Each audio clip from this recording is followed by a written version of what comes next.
بسم اللہ الرحمن الرحیم الحمد للہ رب العالمین والصلاة والسلام علی سید المرسلین وعلى آلہ واصحابہ اجمعین اما بعد قال اللہ تعالی فی محکم کتابہ اعوذ باللہ من الشیطان الرجیم بسم اللہ الرحمن الرحیم کنتم خیر امت اخرجت للناس تأمرون بالمعروف وتنہون عن المنکر وتؤمنون باللہ الی آخر الآیہ صدق اللہ العظیم۔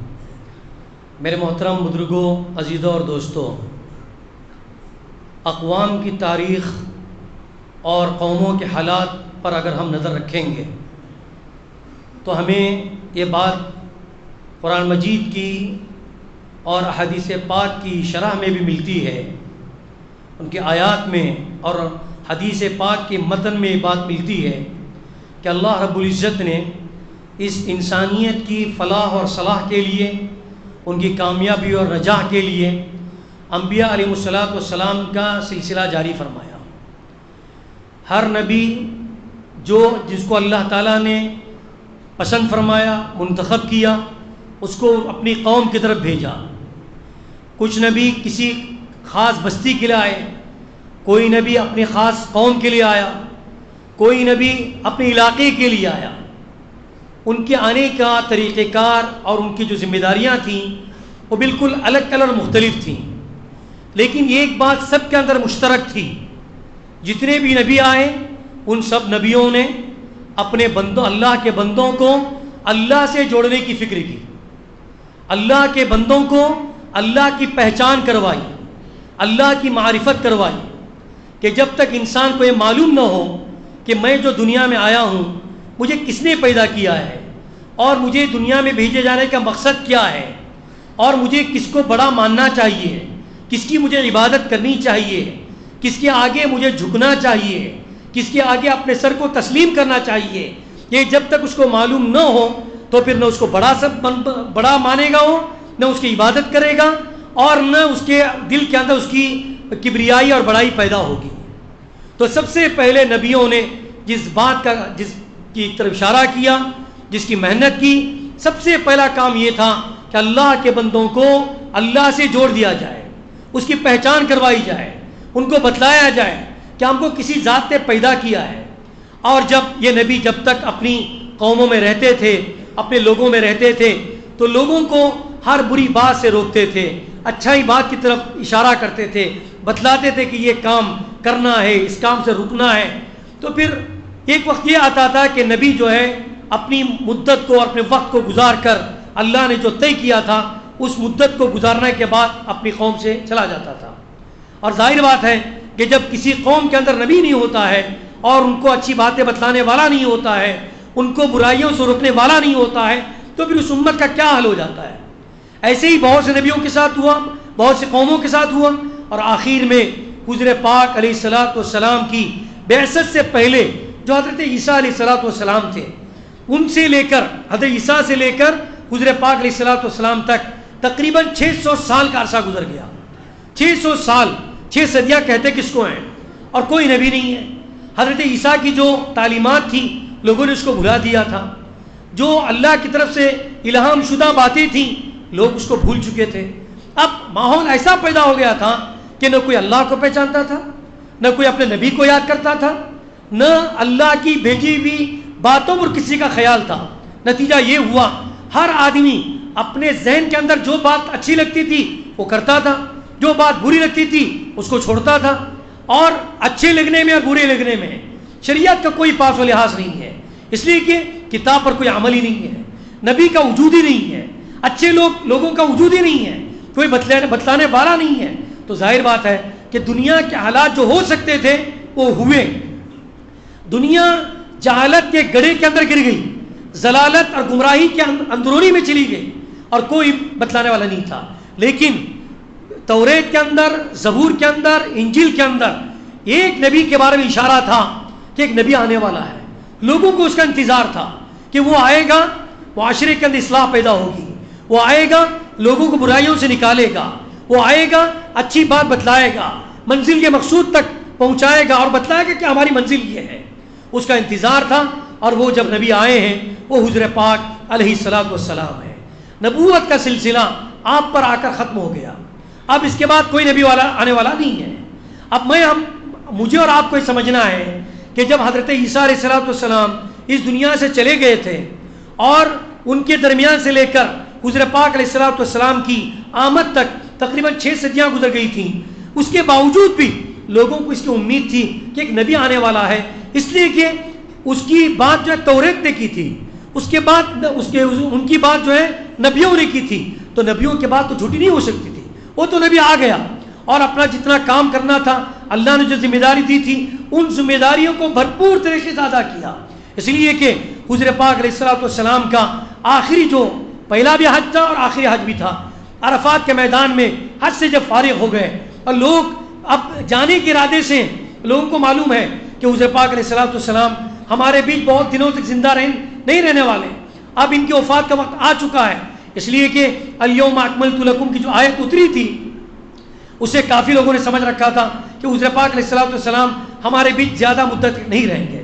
اس وقت اللہ کے رسول صلی اللہ علیہ وسلم نے پورے مجموعے سے خطاب کرتے ہوئے ارشاد فرمایا تھا، اے لوگوں، کیا میں نے اللہ نے جو مجھے ذمہ داری دی تھی آپ تک پیغام پہنچانے کی، وہ میں پیغام پہنچایا کہ نہیں پہنچایا؟ وہ میں پیغام پہنچایا کہ نہیں پہنچایا؟ تو تمام صحابہ جو اس وقت موجود تھے تو انہوں نے کہا، اے اللہ کے رسول، آپ کو جو ذمہ داری دی گئی تھی آپ نے بھرپور انداز سے ہم کو آپ نے پہنچا دیا. تو اللہ رب العزت، اللہ کے رسول صلی اللہ علیہ وسلم نے اپنی شہادت کی انگلی کو آسمان میں اٹھایا اور اللہ کی طرف اشارہ کر فرمایا، اے اللہ تو گواہ رہنا، اے اللہ تو گواہ رہنا، اے اللہ تو گواہ رہنا. اس لیے کہ لوگوں کی جو زبان ہوتی ہے وہ انسانوں کی طرف سے نقارہ ہوتی ہے. تو اللہ کے رسول صلی اللہ علیہ وسلم نے جب لوگوں سے یہ سنا تو اللہ کو گواہ بنایا. تو معلوم یہ ہوا اللہ کے رسول صلی اللہ علیہ وسلم نے جتنی ذمہ داری دی تھی وہ ذمہ داری یہاں سے ادا کر کے چلے گئے.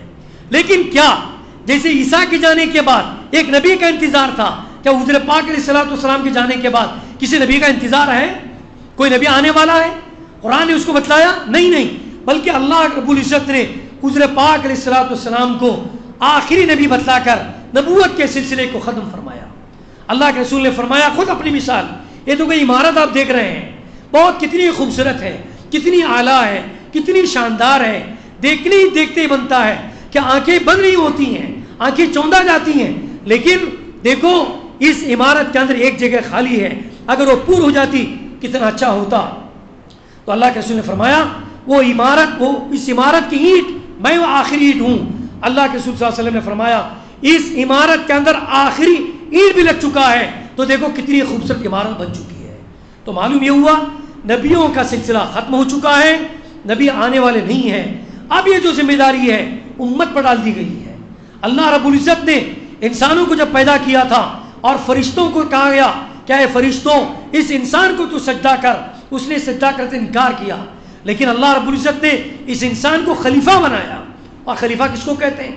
خلیفہ کے معنی جانشین کے ہیں، خلیفہ کے معنی ذمہ داری قبول کرنے کے ہیں. پہلا شخص تو چلا گیا، اب اس کی ذمہ داری ہم لوگوں پر ہے. اب تو نبی آنے والا نہیں ہے. اب اگر انسانیت بگڑتی ہے، معاشرے میں خرابی پیدا ہوتی ہے، معاشرے میں کوئی اچھا کام نہیں ہوتا، تو یہاں پر اللہ رب العزت نے قرآن مجید میں ارشاد فرمایا کہ آپ ہی میں اس کو کھڑا ہونا پڑے گا. وَلْتَكُمْ مِنْكُمْ أُمَّةٌ، آپ ہی میں سے ایک ایسی جماعت تیار ہونی چاہیے جو لوگوں کو بھلائی کا حکم دیں، جو لوگوں کو برائیوں سے روکیں، لوگوں کو اچھائیوں کا حکم دیں. یہ کون کریں گے؟ ہم ہی میں سے ایک جماعت تیار ہوگی. یہ کس نے فرمایا؟ اللہ رب العزت نے ارشاد فرمایا. اور پھر اس امت کی تعریف کی گئی ہے. جو آیت میں نے آپ کے سامنے پیش کی عمومی آیت ہے، اس کے اندر فرمایا کنتم خیر امہ. خیر امہ کا جو لقب ملا ہے، اور جتنے انبیاء علیہ السلام آئے، جتنی قوم اور جتنی امتیں آئیں، ان کو یہ لقب نہیں ملا. امت محمدی کو ملنے کا مطلب کیا ہے؟ اگر حضرت عیسیٰ کی قوم پر ان کو ذمہ دار دی جاتی ہوتی تو حالات اتنے نہ بگڑتے جتنے کہ حضور کی پیدائش سے پہلے بگڑ چکے تھے. اس لیے کہ ان کو ذمہ داری نہیں تھی اور انہوں نے ذمہ داری قبول ہی نہیں کی. لیکن الحمدللہ اللہ کا فضل ہے کہ حضور صلی اللہ علیہ وسلم کے اس دنیا سے گئے ہوئے 1400 سال کا عرصہ گزر رہا ہے، اور دین اور شریعت کی باتیں، قرآن کی باتیں، حدیث کی باتیں بتلانے والے لوگ موجود ہیں. اس لیے کہ اللہ کے رسول صلی اللہ علیہ وسلم نے فرمایا ہر 100 سال کے اندر اللہ رب العزت ایسے فرد کو زندہ فرماتے ہیں جو دین کو تجدید کرتا ہے، دین کا داعی ہوتا ہے، دین کا داعی ہوتا ہے. اسی لیے میرے بزرگوں اور بھائیوں، یہ جو ذمہ داری خیر امت کا جو لقب ہم کو ملا ہے، خیر امت کی جو ذمہ داری دی گئی ہے، اس بنیاد پر دی گئی ہے تأمرون بالمعروف وتنہون عن المنکر وتؤمنون باللہ، کہ آپ نیکیوں کا حکم دیتے ہیں، برائیوں سے روکتے ہیں اور اللہ پر ایمان رکھتے ہیں. ان 3 صفات کی بنیاد پر ہم کو کہا گیا ہے خیر امت ہے. اگر ہم خالی ہم کو لقب مل جائے، ٹائٹل مل جائے اور ہم یہ کام نہ کریں تو پھر یہ آیت جو ہے ہمارے خلاف کام کر جائے گی. خیر امت نہیں ہوں گے ہم لوگ. خیر امت کے لیے 3 کام کی ذمہ داری ہے. اب ہر ذمہ داری الگ الگ ہے. گھر کے اعتبار سے بھی کچھ ذمہ داریاں ہیں، معاشرے کے اعتبار سے کچھ ذمہ داریاں ہیں، سوسائٹی کے اعتبار سے کچھ ذمہ داریاں ہیں، امت کے اعتبار سے کچھ ذمہ داریاں ہیں. ہر ذمہ داری، ہر ایک آدمی کو اپنی ذمہ داری نبھانا. ایک تاجر اپنی ذمہ داری نبھائے. تاجر تجارت اسلامی اعتبار سے کرے، شریعت کے اعتبار سے کرے، اللہ کو حاضر سمجھ کر کرے، یہ سمجھ کر کرے کہ اللہ رب العزت میری تجارت کو دیکھ رہے ہیں. ملازمت کرنے والا کہیں پر نوکری کر رہا ہے، اس کے دماغ میں بات ہو کہ اللہ میری ملازمت کو دیکھ رہا ہے، میں جو کچھ کر رہا ہوں اللہ کی مجھ پر نظر ہے. تو دیانتداری کے ساتھ، امانت داری کے ساتھ اپنی ملازمت اختیار کرے. ایک کہیں پر اسکول ٹیچر ہے، معلم ہے، مدرس ہے، اس کی بھی ذمہ داری ہے کہ اس کے ذہن میں بات موجود ہو کہ میں جو کچھ کام کر رہا ہوں اللہ کی نظر اس پر موجود ہے. کل قیامت کے دن مجھے اس کے بارے میں جواب دینا ہوگا، مجھے سوال کیا جائے گا. یہ احساس اگر انسان کے اندر پیدا ہو گیا تو بات سمجھ لیجئے ہر آدمی داعی ہے. ہر آدمی داعی ہے. ایک تاجر اپنی تجارت سے اسلام کی دعوت دیتا ہے، ایک نوکر اپنی نوکری سے اسلام کی دعوت دیتا ہے، ایک ملازم اپنی ملازمت سے اسلام کی دعوت دیتا ہے. کہیں پر بھی آپ جائیں، ہم مسافر ہیں، اپنے سفر سے اسلام کی دعوت دیتے ہیں. اچھا اخلاق کا مظاہرہ، اچھی بات کا مظاہرہ، یہ وہ باتیں ہوتی ہیں تو اسلام نے آدمی کو خیر امت بنا دی ہے. تو اس لیے میرے بزرگوں اور بھائیوں، خیر امت مجھے اور آپ کو اس لیے کہا گیا کہ ہمارے اندر امر بالمعروف اور نہی عن المنکر ہے. جیسے میں نے کہا کہ اگر یہ کام نہیں کریں گے تو خود بخود آپ دیکھیے دنیا کا ایک نظام ہے، کہیں بہت بڑی زمین ہے، اس زمین کے اندر اگر آدمی کاشتکاری کرتا ہے تو اچھی چیزیں اگتی ہیں، دانا اگتا ہے، غلہ اگتا ہے، جو اور چاول کے دھان اگتے ہیں، کھیت اگتے ہیں. لیکن اگر آپ اس کو ایسے چھوڑ دیجئے وہاں پر کیا ہوگا؟ خار ہی خار ہوں گے، کانٹے ہی کانٹے ہوں گے، ایسی چیزیں اگیں گی جو نہ انسان کو کوئی فائدہ ہے نہ کسی اور کو فائدہ ہے. اس لیے محنت کرنے کا ہم کو مکلف بنایا گیا ہے. حضرت مولانا الیاس رحمۃ اللہ علیہ تقریباً 1926 اور 28 کی بات ہے، انہوں نے جب دیکھا کہ لوگوں کے اندر دین کی کوئی تصور ہی نہیں ہے، کلمات کی یاد نہیں ہے، احساس پیدا ہوا یا اللہ اگر کل قیامت کے مجھ سے کوئی پوچھے، اللہ مجھے پوچھے گا کہ تیرے پڑوس میں ایسے لوگ موجود ہیں جو کلمات سے واقف نہیں ہیں، اللہ سے واقف نہیں ہیں، دین سے واقف نہیں ہیں، اور آپ ایسا کام کر رہے تھے علم دین کے نام پر، آپ اپنے گھر میں موجود تھے، تو میں کیا جواب دوں گا؟ ان کا ایک احساس تھا. انہوں نے پھر تحریک شروع کی. سب سے پہلے اپنے علاقوں سے شروع کیا، ان کو بلایا اور کہا کہ اللہ کو پہچانو، اللہ نے ہم کو پیدا کیا ہے، ہم سب جانوروں کی طرح زندگی بسر کرنے کے لیے نہیں آئے ہیں کہ کھاؤ اور پیو اور سو جاؤ، رات گزارو اور بچے پیدا کرو. اس کے لیے اللہ نے ہم کو نہیں بھیجا ہے، ہمارے سامنے آخرت پڑی ہوئی ہے. تو یہ ایک آدمی کا احساس تھا. اس آدمی نے سوچا کہ لوگ ملازمت کر رہے ہیں، نمازوں کی پابندی نہیں ہے، مسجدیں بنی ہوئی ہیں، مسجدوں میں آنے والے لوگ موجود نہیں ہیں. ان کا احساس تھا، انہوں نے جا کر لوگوں کو بلایا اللہ کی طرف، اور ایک ایسا کام وجود میں آیا کہ سب لوگوں نے اس کو قبول کیا. پھر ہمارا ہندوستان تقسیم ہو گیا تو یہ کام پھر ہر الگ الگ جگہوں پر چلا گیا، وہاں پر لوگ اٹھے.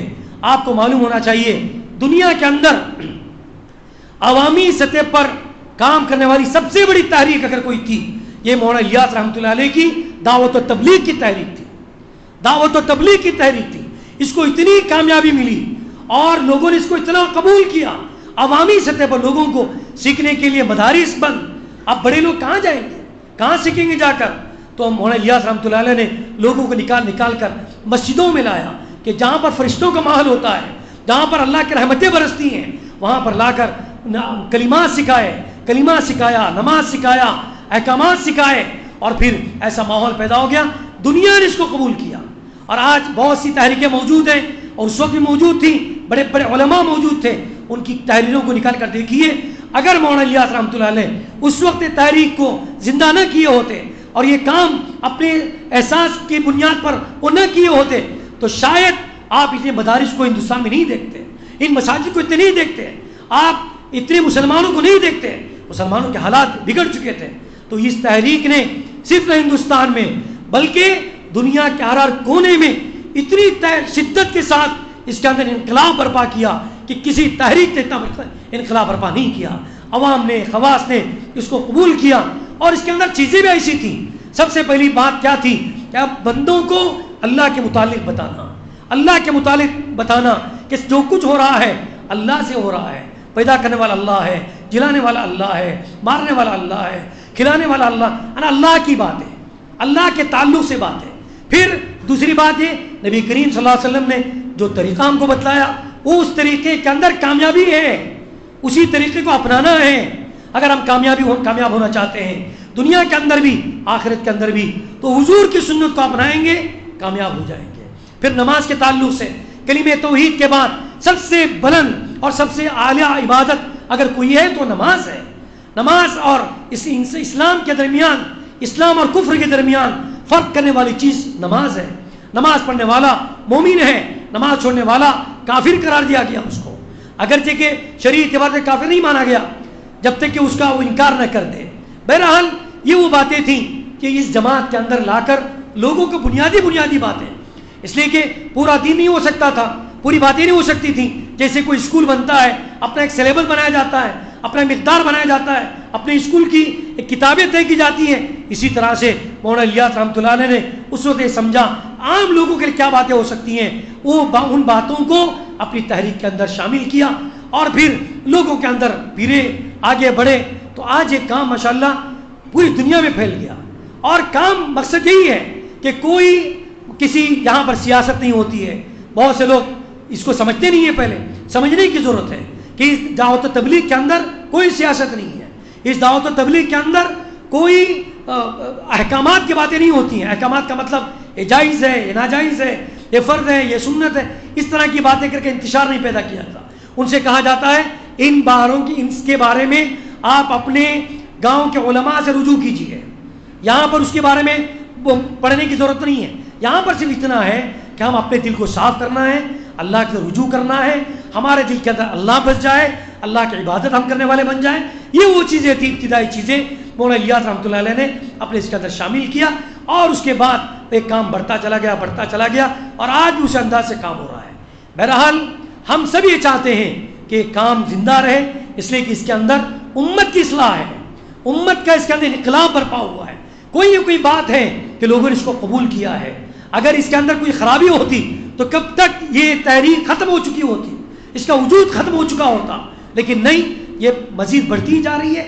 اب دنیا کے علاقوں کے اندر، اب یہاں پر مجھے موقع بھی نہیں ہے کہ میں تفصیل بیان کروں، دنیا کے ایسے علاقوں کے اندر جہاں پر کفر تھا، میں نے یہاں تک کل ایک عبارت پڑھی، اسرائیل کے اندر جہاں پر یہودی بستے ہیں وہاں پر بھی ایسے مرکز قائم ہیں، اور وہاں پر جو دین کا کام اب بھی ہو رہا ہے، ایسی جگہوں پر قائم کیے گئے ہیں۔ اس کا مقصد یہی ہے کہ کوئی کسی تحریک کی دعوت اس کے اندر نہیں ہے، صرف اللہ کی طرف بلانا ہے، اللہ کی طرف بلانا ہے، نبیوں کو جو کام تھا وہ کیا جا رہا ہے۔ بہرحال کوئی بھی تحریک ہو، کوئی کہہ نہیں سکتا ہے کہ 100% بالکل اس کے اندر صحیح ہے، اس لیے کہ منزل من اللہ نہیں ہے، اللہ کی طرف سے نازل کردہ کوئی یہ تحریک نہیں ہے، یہ تو انسان کی بنائی ہوئی ہے، اس کے اندر کچھ کمی خامی ہو سکتی ہے، اس سے کوئی انکار نہیں کیا سکتا، لیکن اس کو بالکل یکسر انکار کے ختم بھی نہیں کیا سکتا، اس لیے کہ یہ اس کا اپنا ایک اہم رول ہے۔ اس لیے دنیا بھر میں دیکھیے لوگوں کے اندر احساس پیدا کرنے کے لیے اور جذبات کو، اپنے جو جذبات دبے ہوئے ہوتے ہیں ان جذبات کو ظاہر کرنے کے لیے ایسے اجتماعات ہوتے ہیں، وہاں پر 2 دن کا 3 دن کا، کہیں پر 3 دن کے بھی اجتماعات ہوتے ہیں، وہاں جا کر اللہ کی باتیں، دین کی باتیں، نبیوں کی باتیں اور قرآن کی باتیں، اس سلسلے میں باتیں ہوتی ہیں تاکہ ہمارے دلوں کے اندر جلا پیدا ہو، دلوں کے اندر اللہ کا خوف پیدا ہو، اللہ کی معرفت پیدا ہو، اس کے لیے باتیں ہوتی ہیں۔ پھر وہاں پر جانا، ان کی باتوں کو سننا، اور جو آدمی طلب کے ساتھ جاتا ہے زندگیاں بدلتی ہیں۔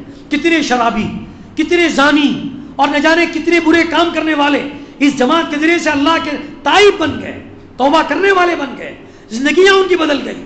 دھوکہ دینے والے، چوری کرنے والے تھے، لیکن اللہ کی معرفت نے ان کی زندگیوں کے اندر تبدیلی پیدا کر دی۔ کوئی کام ہو جب اچھا ہے تو اس کو اچھا کہنا چاہیے، اور جتنا ہم کر سکتے اتنا کریں، جتنا مکلف ہم کو اللہ نے بنایا ہے اس تکلیف کے ساتھ ہم کو آگے بڑھنا چاہیے۔ بہرحال ہمارے قریب ہی میں بھٹکل میں انشاءاللہ 2 دن کا جو اجتماع پورے ضلع سطح پر رکھا جاتا ہے تاکہ وہاں پر لوگ آئیں، باتیں سنیں، جو باتیں اچھے لگتی ہیں اس پر عمل کریں، قرآن کی باتیں، حدیث کی باتیں اور ہمارے دل کو جھنجھوڑنے والی باتیں ان کو قبول کریں، ان پر عمل کرنے کی کوشش کریں، اللہ کا خوف اپنے اندر پیدا کریں۔ اگر ہم یہ کریں گے تو انشاءاللہ ہماری اولاد، ہمارے بچے، ان کا بھی ایک نظام بنے گا، وہ بھی اللہ سے ڈرنے والے ہوں گے اور اللہ کے قریب ہوں گے۔ تو انشاءاللہ اتوار اور پیر 2 دن اسی ہفتے انشاءاللہ یہ انجمن گراؤنڈ کے اندر جو بھٹکل کا انجمن ہے وہاں پر اجتماع رکھے گئے ہیں۔ تو میں آپ سب سے گزارش کرتا ہوں کہ وقت نکالیں اور جائیں، سنیں باتوں کو کہ انشاءاللہ ہم اس طلب کے ساتھ جائیں گے، اللہ تعالیٰ زندگیوں کے اندر صحیح باتیں دماغ میں ڈالے گا، عمل کے لیے اللہ تعالیٰ راہوں کو کھولے گا اور ہم پھر اس دنیا سے جائیں گے فوز و فلاح کے ساتھ، نجات کے ساتھ اور کامیابی کے ساتھ جائیں گے انشاءاللہ۔ اس کام کو ہم سب کو کرنا ہے، ہم سب کو جڑے رہنا ہے۔ اللہ تعالیٰ جتنے لوگوں نے اس تحریک کو وجود میں لانے کے لیے خدمت انجام دی ہیں، اللہ تعالیٰ ان کی قبروں کو نور سے بھر دے، اور پورے عالم میں جو یہ کام ہو رہا ہے اللہ تعالیٰ صحیح نہج پر، اسلامی نہج پر، شریعت کی نہج پر، قرآن کی نہج پر کام کرنے کی توفیق عطا فرمائے۔ اور اگر اس کے اندر کوئی بدعات، خرافات، کوئی منکرات اگر داخل ہوئی ہیں اللہ تعالیٰ اس کو پاک فرمائے، اور ہم سب کو مرتے دم تک لا الہ الا اللہ کے کلیمے پر قائم رہنے، اس پر عمل کرنے کی ہم سب کو توفیق عطا فرمائے۔ وآخر دعوانا ان الحمد للہ رب العالمین۔ سبحان اللہ بحمدہ، سبحانک اللہم بحمدک، نشہد ان لا الہ الا انت، نستغفرک ونتوب الیک۔ سبحان ربک رب العزة عما یصفون، وسلام علی المرسلین، والحمد للہ رب العالمین۔